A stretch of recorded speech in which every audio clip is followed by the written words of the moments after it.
96 সালের এরা হাসিনার সাথে 173 দিন হরতাল অবরোধ করে 100 বছরও শেখ হাসিনা বাংলাদেশের ক্ষমতা আসতে পারতো না।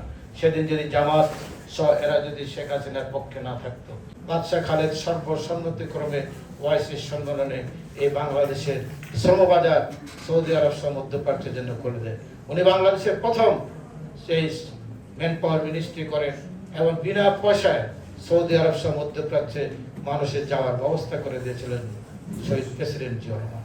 এটি একটি খাত। আজকে বাংলাদেশের অর্থনীতি, আজকে মধ্যপ্রাচ্য সহ 1.5 কোটি মানুষ বিদেশে চাকরি করেন, ব্যবসা বাণিজ্য করেন। এর জন্মদাতা হচ্ছেন শহীদ প্রেসিডেন্ট জিয়া রহমান। লিখে দিলেন জনাব আব্দুল মালেক উকিলের আবেদনের পরিপ্রেক্ষিতে এই আওয়ামী লীগকে সাংগঠনিকভাবে রাজনীতিভাবে কাজকর্ম করার জন্য অনুমোদন দেওয়া হল। এই আওয়ামী লীগ প্রেসিডেন্ট জিয়া রহমানের অনুদানকৃত আওয়ামী লীগ, এটা শেখ মুজিবের আওয়ামী লীগ না। কারণ শেখ মুজিবের আওয়ামী লীগ বাকশালের মধ্যেই উনি এটাকে কবর দিয়ে গেছেন। আজকের আওয়ামী লীগ হচ্ছে মালেক উকিলের আওয়ামী লীগ। শেখ হাসিনার উচিত ছিল জিয়া পরিবারের প্রতি কৃতজ্ঞ থাকা।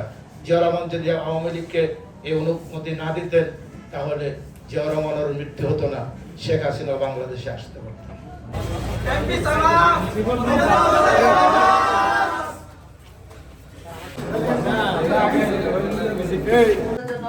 অনুরোধ করছি।